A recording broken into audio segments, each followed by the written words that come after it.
اعوذ باللہ من الشیطان الرجیم بسم اللہ الرحمن الرحیم رب اشرح لی صدری ویسر لی امری واحلل عقدۃ من لسانی یفقہوا قولی۔ اللہ تعالیٰ کے راستے میں نکلنے کے آداب اور اعمال۔ حضرت ابو ہریرہ رضی اللہ عنہ فرماتے ہیں کہ میں نے رسول اللہ صلی اللہ علیہ وسلم سے زیادہ اپنے ساتھیوں سے مشورہ کرنے والا کوئی نہیں دیکھا، یعنی آپ بہت زیادہ مشورہ فرمایا کرتے تھے۔ ترمذی۔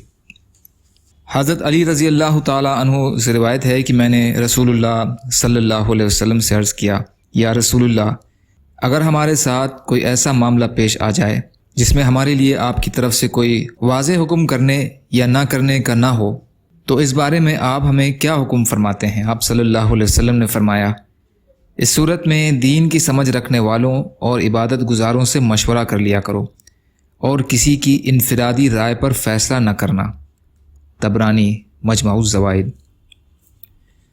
یا اللہ ہم سب کو کہنے سننے سے زیادہ عمل کی توفیق عطا فرما۔ یا اللہ جو مظلوم ہیں، پریشان حال ہیں، بیمار ہیں، قرض میں ہیں، بے روزگار ہیں، محتاج ہیں، ان کی مدد فرما۔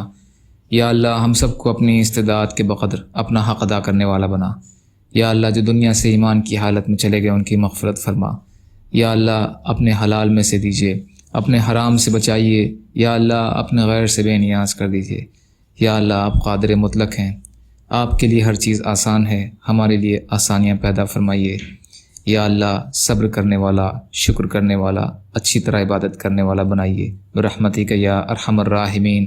لا الہ الا اللہ محمد رسول اللہ۔ السلام علیکم۔